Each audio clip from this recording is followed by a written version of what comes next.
Hello दोस्तों, movie की शुरुआत ओलिवेटा राज से होती है। राजा डेविड और रानी वायलट को एक बहुत ही खूबसूरत बेटी होती है, जिसके बाद वो ओलिवेटा राज की सभी परियों को अपनी बेटी को ब्लेसिंग देने के लिए इनवाइट करते हैं। वो अपनी बेटी का नाम डॉन रखते हैं। उसके बाद 3 परियां आती हैं और उसे ब्लेसिंग देती हैं। पहली परी आके उसे ब्लेस देती है कि तुम्हें ज़िंदगी में सच्चा प्यार मिले। दूसरी परी उसे कहती है तुम्हारा दिल सच्चाई की राह पे चले। और तीसरी परी बोलती है खुशियाँ और प्यार से तुम्हारी ज़िंदगी भरी रहे। अचानक एक दुष्ट परी आ जाती है जिसका नाम टैमरिया होता है। वो राजा और रानी से कहती है कि आपने मुझे इनवाइट नहीं किया अपने बेटी को ब्लेसिंग देने के लिए। तो वो कहते हैं मैंने सारे राज में संदेश भिजवाया था, शायद आपके राज तक नहीं पहुंचा हो। उसके बाद वो कहती है मैं राजकुमारी डॉन को ब्लेसिंग देने आई हूँ। तो रानी वायलट उसे ब्लेसिंग देने के लिए हाँ बोल देती हैं, पर टैमरिया उसे ब्लेसिंग देने की बजाय उसे श्राप दे देती है। वो कहती है मैं राजकुमारी के 16वें जन्म पर एक अनजान व्यक्ति से तुम्हें सुई चुभेगी और तुम मर जाओगी। तभी अच्छी परी उसके श्राप को काटते हुए कहती है जब तक ना आए एक राजकुमार कोई, दिल का हो जो साफ वही, तब तक सोएगी राजकुमारी जब तक न मिलेगी किस एक प्यारी। और बाकी दोनों परी टैमरिया को श्राप देती हैं कि जो कहोगी वो तुम्हें नहीं मिलेगा, तुम्हारा राजगद्दी में बैठने का सपना कभी पूरा नहीं होगा और तुम अकेले ही इस राज्य में रहोगी जब तक ये वरदान पूरा नहीं होता। उसके बाद वो टैमरिया को रोकने की कोशिश करती हैं, पर टैमरिया की शक्ति उनसे ज़्यादा होती है तो वो उन्हें मार के चली जाती है। उसके बाद राजा डेविड ने श्राप को सच्चाई में बदलने से रोकने के लिए सुइयों को जब्त करने और उनको जलाने का हुक्म दिया ताकि ओलिवेटा राज में एक भी सुई न रहे, और अपने महल के चारों तरफ दीवारों को खड़ा करवा के राजकुमारी को कैद कर दिया। फिर कहानी 15 साल आगे जाती है। राजकुमारी डॉन को दिखाया जाता है जो कि बहुत खूबसूरत होती है। उसका 16वां जन्मदिन आने वाला होता है।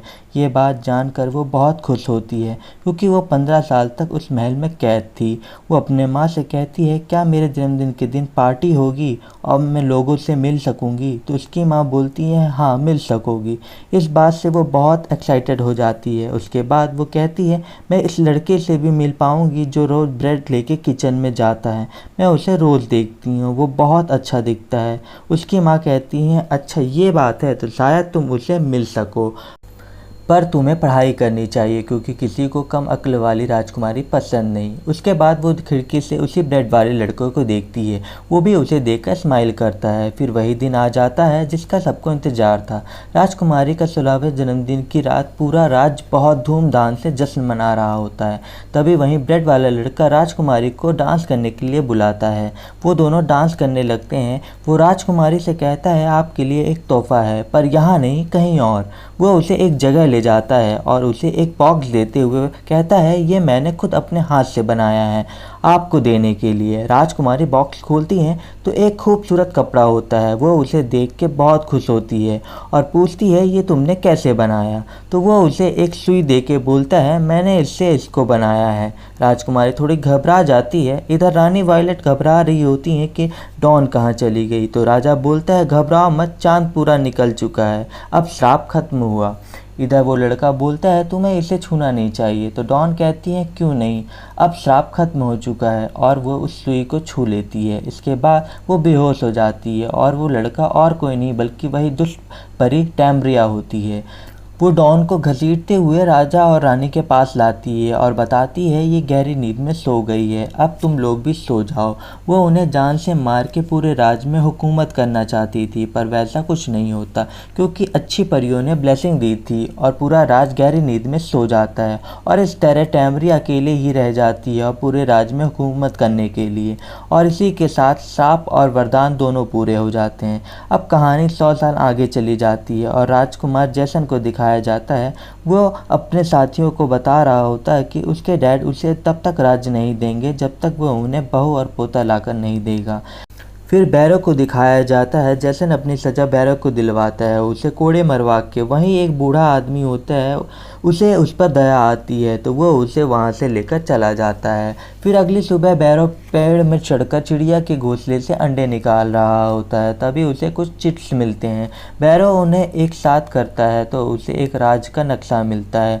फिर वह उसी बूढ़े आदमी से पूछता है ये कहाँ का नक्शा है। वो बूढ़ा आदमी बताता है कि ये ओलिवेटा राज का नक्शा है जहाँ से कोई इंसान जिंदा वापस नहीं आया है। कहते हैं वहाँ के राजकुमारी के ऊपर श्राप है जिससे कि वो 100 साल से सो रही है और उसे एक साफ दिल वाला राजा ही बचा सकता है किस करके। तभी राजकुमार जैसन आ जाता है और उसके साथी भी वो बैरों का मजाक उड़ाते हैं। वो बैरों का कहते हैं पढ़ के बताओ क्या लिखा है इस नक्शे में। बैरो सब कुछ बताता है और साथ ही वो मना करता है हमें यहाँ नहीं जाना चाहिए। वो बूढ़ा आदमी भी जैसन को मना करता है हमें यहाँ नहीं जाना चाहिए, वो जगह खतरनाक हो सकती है। लेकिन राजकुमार जैसन को लगता है कि अब समय आ गया है कि मैं एक नया राज्य हासिल कर लूँ। इसी कारण वो सब ओलिवेटा राज के लिए निकल जाते हैं। तो वहाँ पहुँचते हैं तो उन्हें महल तक पहुँचने के लिए एक छोटा तालाब पार करना होता है। तो वो एक नाव से पार कर रहे होते हैं तभी उन्हें कुछ महसूस होता है कि पानी में कुछ है। तभी हम देखते हैं कि एक बड़ा क्रिएचर उनके ऊपर हमला करता है और उनके एक साथी को खा लेता है जिससे वो बहुत डर जाते हैं और कैसे भी करके किनारे तक पहुंच जाते हैं। वो सब लोग बैरों के ऊपर बहुत चिल्लाते हैं और कहते हैं तुम्हारी गलती है, तुम हम सबको यहाँ लाए और अब हम यहाँ से वापस भी नहीं जा सकते क्योंकि वो क्रिएचर इसी तालाब में है। तब राजकुमार का वफादार ग्रूनर नाम का आदमी था, वो राजकुमार से कहता है आप जैसा कहेंगे हम वैसा ही करेंगे। तो राजकुमार बैरों को बोलता है आगे तक ले जाने को और वो सब जैसे ही महल का दरवाज़ा खोलने की कोशिश करते हैं तो उसमें एक ऐसी शक्ति होती है जो उन्हें अंदर तक जाने नहीं देती। फिर राजकुमार जैसन उन्हें वहीं रात बिताने को बोलता है। तभी सब बैरों को ऊपर भेजते हैं। वो वहाँ जाता है तो देखता है वो सिर्फ एक खाली कमरा होता है। वो लोग रात बाहर बिताते हैं। तभी एक लड़की जिसका नाम न्यूट होता है वो बैरों को यहाँ से जाने को बोलती है। वो बताती है कि जो यहाँ आता है वो कभी जिंदा वापस नहीं जाता। और अगली सुबह राजकुमार जैसन सबको नींद से उठाता है और कहता है चलो किले के अंदर, आज किले पर कब्जा करना है। इधर टैमरिया उन लोगों को देख रही होती है और वो मरे हुए आदमियों को जिंदा कर देती है उन लोगों को मारने के लिए। वो मुर्दे उन्हें मारने जाते हैं तो सब डर के उनसे भागने लगते हैं। तभी वो बूढ़ा आदमी एक जगह छुप जाता है पर मुर्दे उसे देख लेते हैं और मार देते हैं। वो सब मुर्दों से बचने के लिए वहीं खाली कमरे में जाने के लिए चढ़ते हैं और नीचे ग्रूनर उन सब मुर्दों से लड़ता है उन्हें बचाने के लिए। फिर राजकुमार जैसन बैरों के ऊपर चिल्लाता है और कहता है कि सब तुम्हारे वजह से हुआ है, तुमने पुल दिखाया, नक्शा दिखाया, तो अब हम क्या करें। तो वो लोग वहाँ से निकलने के लिए बैरों को लटका देते हैं जिससे मुर्दों का ध्यान भटके और वो निकल सकें। इधर टैमरिया डॉन को एक कमरे में कैद करके रखी थी। फिर न्यूट बैरो को वहाँ से निकलने का रास्ता बताती है और बोलती है मैंने बोला था ना यहाँ से चले जाओ। उसके बाद राजकुमार और उनके साथी वो रास्ता नहीं पता होता तो वो बैरो को वापस लाने के लिए बोलते हैं। ग्रूनर उसे वापस लाता है, वो उन्हें लेके जाता है। तभी फिर से मुर्दे उन पर हमला कर देते हैं। वो जैसे तैसे करके सबको मार देते हैं और राजकुमार जैसन बहुत खुश होता है। वो बोलता है खजाना लेने का वक्त आ गया है। इधर टैमरिया उन्हें देख रही होती है तो वो और ताकतवर शक्तियों का इस्तेमाल करने का सोचती है। वो लोग अंदर जाते हैं तो देखते हैं वहाँ सब मुर्दों की तरह पड़े हैं। फिर उन्हें बहुत सारा खजाना दिखता है। वो ग्रूनर के द्वारा गेट खुलवाते हैं। ग्रूनर को शक होता है कि यहाँ टैमरिया ने कोई पहरेदार को क्यों नहीं रखा है। राजकुमार जैसन आगे आगे जाता है तभी एक तलवार सी चीज़ निकल के सामने आती है। वो बच जाता है और डर के पीछे होता है और वो बैरो को आगे भेजता है। बैरो जैसन से कहता है हमें पहले किला कब्जा करना चाहिए, खजाना तो हम बाद में भी ले सकते हैं। ग्रूनर भी उसकी बात से सहमत हो जाता है पर जैसन उनकी बात नहीं मानता और फिर उन्हें वहाँ कुछ महसूस होता है। सब बहुत घबरा जाते हैं। तभी एक क्रिएचर राजकुमार जैसन को उठा ले जाता है। वो सब वहाँ से डर के भागने लगते हैं पर बैरो बोलता है हमें वापस जाके राजकुमार को बचाना चाहिए। पर वो सब उस पर चिल्लाने लगते हैं और कहते हैं ये सब एक चाल था, वापस गए तो मारे जाएंगे, ये सब तुम्हारी गलती है, तुम हमें यहाँ ले आए, अगर राजकुमार जैसन को कुछ हुआ तो तुम्हें जान से मार देंगे। तो बैरो उन्हें बताता है कि नक्शा मेरे पास है और सिर्फ मैं ही रास्ता बता सकता हूँ, अगर पढ़ सकते हो तो जाके अपने राजकुमार को बचा लो। वो उसकी बात सुन के उसके साथ चलने को तैयार हो जाते हैं राजकुमार को बचाने के लिए। तभी वो क्रिएचर आता है और उनमें से एक आदमी को मार देता है। हम दूसरी तरफ देखते हैं कि टैमरिया ने जैसन को बंदी बना लिया था और उसे बताती है कि उसके परदादा ने उसके पति और बच्चों को उसको उसके आंखों के सामने मार दिया था। तो जैसन अपने परदादा की तरफ से उससे माफ़ी मांगता है। दूसरी तरफ ग्रूनर और बैरो जैसन को ही ढूंढ रहे थे। वो सोचते हैं कि हमें अलग अलग रास्ते से जाकर राजकुमार जैसन को ढूंढना चाहिए, लेकिन तभी हम देखते हैं वहाँ बहुत सारे मुर्दे आ चुके थे और उनका एक आदमी खुद को आग लगाकर सबको मार देता है। यहाँ बैरो ग्रूनर को बताता है कि राजकुमार को टैम्ब्रिया ने बंदी बना के रखा है, इसलिए वो उसे बचाने के लिए उसके पास जाते हैं। पर तभी टैम्ब्रिया वहाँ आ जाती है और उन्हें भी बंदी बना लेती है। लेकिन कहानी में ट्विस्ट आता है। यहाँ हम देखते हैं राजकुमार जैसन अब टैम्ब्रिया के साथ मिल चुका था।